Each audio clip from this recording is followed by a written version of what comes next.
Hello everyone, this is Betsy from Ideas Times 2 and today I have a tutorial for you. Thank you for joining me today. I am excited to have you here, excited to be back, and so I decided to make a small-ish journal, something I didn't have to, spend weeks working on, just something a little bit quicker. And so I made this small journal. It's about 5 by 8 and it has only about 60 pages to it, so I'm getting done. I'm almost done with this, but I thought I'd bring you along and show you how I made the cover for it. Like I said, I didn't want it to be anything too major, too fancy, so I just went ahead and used a file folder and did sort of an older project that has been around for a while, I'm pretty sure. Fun ways to use file folders. We all love that and appreciate that. So I'm excited to show you how to make this, and maybe you'll learn maybe a new tip or trick or something if you haven't tried this before, or maybe it just will remind you, oh yeah, this was a great way to make a cover, so it's fun to revisit these things sometimes. So let's see, let me just show you here. So it's a file folder covered with fabric, and then the file folder is folded on each end like this to make pockets. So it's made a little extra long and then folded over. It can be used with plain file folder here, or you can cover it with paper as I did. So I looked high and low. I knew I had a vintage file folder that would sort of go with my tan theme that I've got going on here. And I found one, a beautiful, gorgeous, vintage hanging file folder. And what did I do? I covered one side with fabric and one side with paper so you can't even see the beautiful color. Don't do what I do, right? Don't do what I do. It's fine. It's fine, but it matched so well, and it took me a while to find it. So oh well, the Stamperia, I used Stamperia paper throughout this whole journal, and I just love it. It's beautiful, so there you go. I used some beautiful paper after all. So the kind of fabric I used is sort of a rough linen, and I think canvas and linen are probably, I think they give it a fun look because it fringes up so nicely on the edges. So as you can see, it's raw edges, and then I stitched around the outside edge. And I just think it gives it a nice look, but you certainly could use any fabric. Any fabric would work just fine. I think I've made it in plain fabric as well. So, and then I usually do a strip of fabric down the middle on the inside, not only to give it more strength, but it just kind of gives it another fun sort of rustic look to it. So I like that as well. So let's get started. This next one I'm going to make with you is going to be quite different looking than that one. That one has a sort of a vintagey feel. This one is bright green and Christmas. So totally different, but it's a very versatile thing. So lots of fun too. So very simple, easy things you probably already have. And I am loving it. I'm loving it. Very fun. All right, so the first thing we need to talk about is the file folder. So like I mentioned, this is 5 by 8, a little bit smaller than a usual book. So for this size, certainly you can make it any size that you need, any size at all. So I'm going to take one file folder and I will be cutting it to be 8 inches tall, because that's how tall my book was, and then I'll be making it 14.5 inches long. So from the fold it's going to be 7 1/4, right? But if you fold it out like this, of course, it's 14.5. So the reason why is because we need an extra 2 1/8 inches over here for a pocket, and an extra 2 1/8 inches over here for a pocket. So that's why we need it to be so big, so long. All right, and through the magic of television, I have one cut already. All right, so here we go. way I usually do this, I have this all cut, ready to go.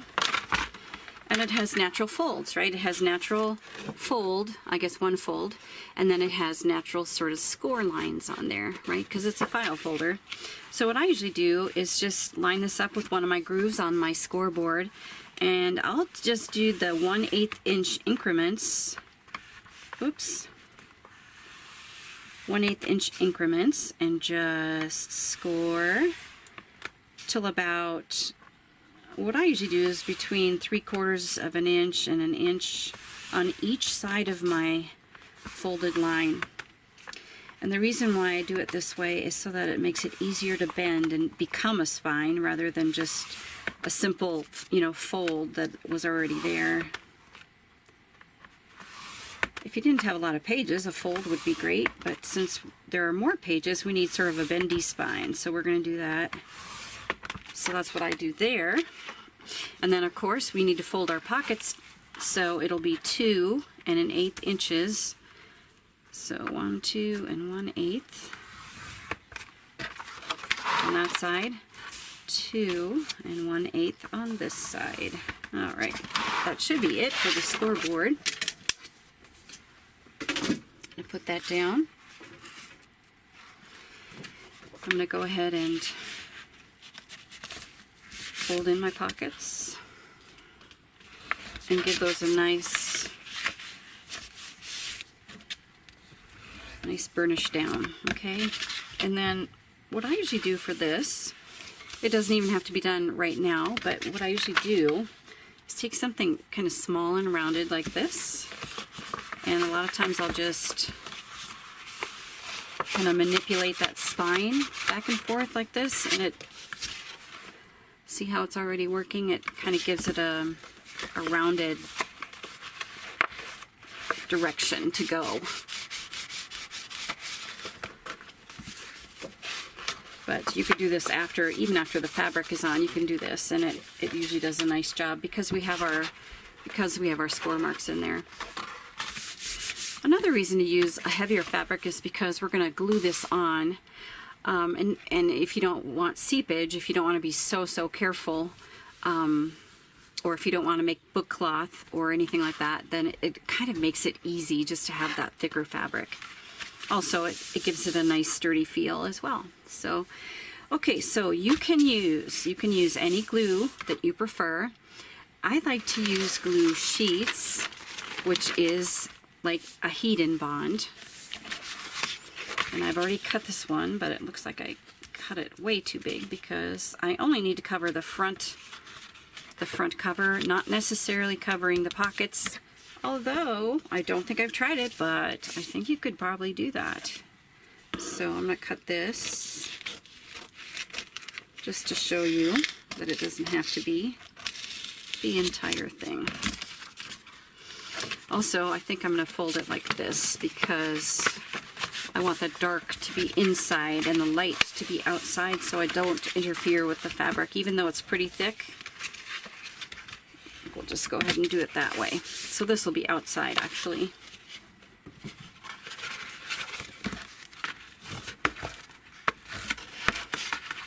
I'll fold that inward again. Okay, so now I've got my glue sheet. So if you've never worked with glue sheets before, this is Heat and Bond Light. And the reason why it's light is because you can sew through that, and we need to make sure we can sew through it to top stitch. You could use Fabri-Tac. Fabri-Tac is thick though, so you have to really thin it out with your fingers or a tool of some kind. Just whatever glue you like to use. You can use PVA glue, and just have a super thin layer, and then spread your not spread, but lay your fabric on top and give it a nice, nice push down. So, but today I'm using Heat and Bond, and this is something that's activated with an iron. So I'm going to go away and iron this on, and then I'll show you what it looks like. And then it's a double-sided adhesive, so then you peel off the protective paper, and then you can lay your fabric on top, and then iron it again, and the two layers will stick together. So I'll be back in 1 second. All right, I ironed it on just on the front. You can see that. And it has this release paper, so I'm going to take that off. And you can see the glue on there. See how shiny that is? That's the glue, nice and ready for our next layer. So our next layer is, is the fabric. And I cut it about 1/4 of an inch wider on each side so that we can get a nice fringe going here. So the next thing to do, take it over to the iron and just iron this on nice and hot until it sticks, and then you're good to go, and we'll come back and get the pocket ready, and then we'll stitch. There we go, nice and snug on there. It has to dry a little bit here, so I'm gonna, or cool off, not dry, cool off. So I'm gonna just do a quick cut and make sure my edges are nice and even 1/4 inch all the way around. This one, yeah, it's a little too short, little short of 1/4 inch. So anyway, I noticed that one looked quite a bit, one side was kind of lopsided, so I thought, well, we'll just go around and make sure it's all even.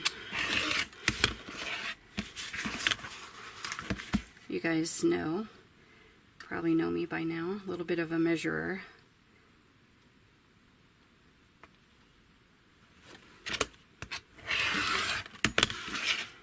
All right, get that trimmed up a little bit. Certainly don't have to have a rotary cutter for that, but all right, so it is cooled off, and there we have our cover. So let's get our pocket ready, because when we stitch this down, we're going to be stitching the top and bottom edges of the pocket to make it into a pocket. So the only thing we need to do, if you have more of a vintage style like this, you're going to want to probably ink your edges. This is not going to be vintage. Well, it is vintage, right? Look at the fabric. That's why I fell in love with it. To me, it just reminds me of, like, what do you think, 60s, 50s? I just fell in love with it. I'm not a huge Santa decorator, but this was, it just caught my eye. I just thought it was adorable. Okay, so although I'm not going to ink it, I'm just going to leave it the brighter look to it. But if you have one like this, you might want to, ink your edges, especially for the pocket. So for the pocket, ink your edges if you need to, and then probably put a little thumb grab here. So this is 8 inches, so 4 inches should be right at the center.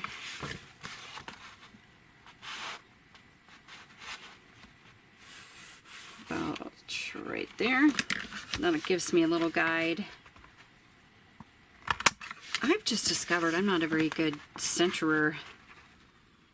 I mean, it doesn't seem like it would be hard. I have a pretty good eye for a lot of things, but apparently I'm not very good at centering. So I do have a tendency to measure, but that's kind of the way I am anyway, so that's probably why, technically. Alright, so you can do any kind of stitch you want, of course. I thought the zigzag was kind of cool because it is pretty ravelly, the fabric, so I don't know, but straight stitch would be perfectly fine too, or any kind of decorative stitch that you have. But I think I will go ahead. I think I'll do a zigzag on this one as well, but and I think I'm going to make it in black. I think that would be cute, so I'll be back when that's all done. Alright, it's all stitched up, and I started raveling already. So to ravel it, just grab your threads that are on the edge. Just grab some threads and just ravel away. So for once you can ravel on purpose, right? So anyway, that'll give you a little fringe, which I really, really like. So this is 1/4 of an inch fringe. If that's too much for you, just trim it before you stitch or before you glue or whatever. You can trim it more if you'd like, but I kind of like it like that. So I think we'll leave it. And guess what? It's done. It's done. You can, well, technically, I guess we should have, if we're going to decorate this, we would do that before we sew the pockets down, right? But I think I'm going to leave this green, and then I think I may do the pockets. You guys don't need to watch me do that or anything, but I think I'm going to make a little Christmas journal. So looking good. I just want to mention another thing real quick. So this fold is, you know, it's pretty, if you don't want like a sharp straight edge on here, to help out with that a little bit, I have done this before where I'll just take a piece of a scrap file folder and I'll glue it over the top of that fold so it's not quite as straight and sharp corner. So straight sharp edge, I guess, not really a corner, but so I'll just take a little bit of file folder, just a little sliver, and glue it right on top of that major fold there. And that just helps stiffen that fold up a little bit so it's not quite as sharp, as I said. So just glue that on. Okay, so now I need to cover it, which is not a problem. I like that look anyway. Plus, as I mentioned before, it makes it a little bit sturdier anyway for when you're sewing in your signatures. So I was gonna find a Christmas fabric, but I thought this red went so well, and it's a nice contrast here to the green, so I just went ahead and picked this red. So I'm gonna just go ahead and glue this down with Fabri-Tac. And I think it's a great idea to use a piece of fabric. Not only does it look cool, I think, but like I said, it's going to make it sturdier, of a sturdier spine. So Fabri-Tac, you really need to spread it out though. This is a cotton, quilting cotton, so it's not real thick like the canvas. You could definitely put canvas on here too, but this is what I had for a nice contrast, so I thought that was fun. So center that. I can feel the, you know, the file folder with my thumb there. Just fold that or press it down. And if you need to just touch up on the edges a little bit, which I didn't spread it far enough, so definitely needed to touch it up there. But that Fabri-Tac will hold it in place like nobody's business. And now you've got your beautiful cover. What do you think? Give it a try. It's so fun. So closures, for this one I'll probably do an eyelet on the front. Yeah, eyelet on the front, and then maybe just wrap around. I haven't quite decided yet. I could do an eyelet here and an eyelet there and then tie it in a bow on the side. So I haven't quite figured out. It does stay closed on its or by itself nicely, so I will figure that out. But I have a lot of cream colored sari silk, so I think it'd be fun to use the cream color on here. So any kind of closure like that would work just fine. Some kind of a wrap or a tie would be perfect. But anyway, I hope you enjoyed this, and we're going to be back with lots more content. We were gone on a little vacation, and then I was gone to visit the parents before that, so I was gone for a little short time for that as well. So we are back, and we'll be back on track and give you lots more content. Super excited to be back. All right, so take care, everyone. I'll leave all the information where you can find us down below, and we will catch you in the next video. Bye.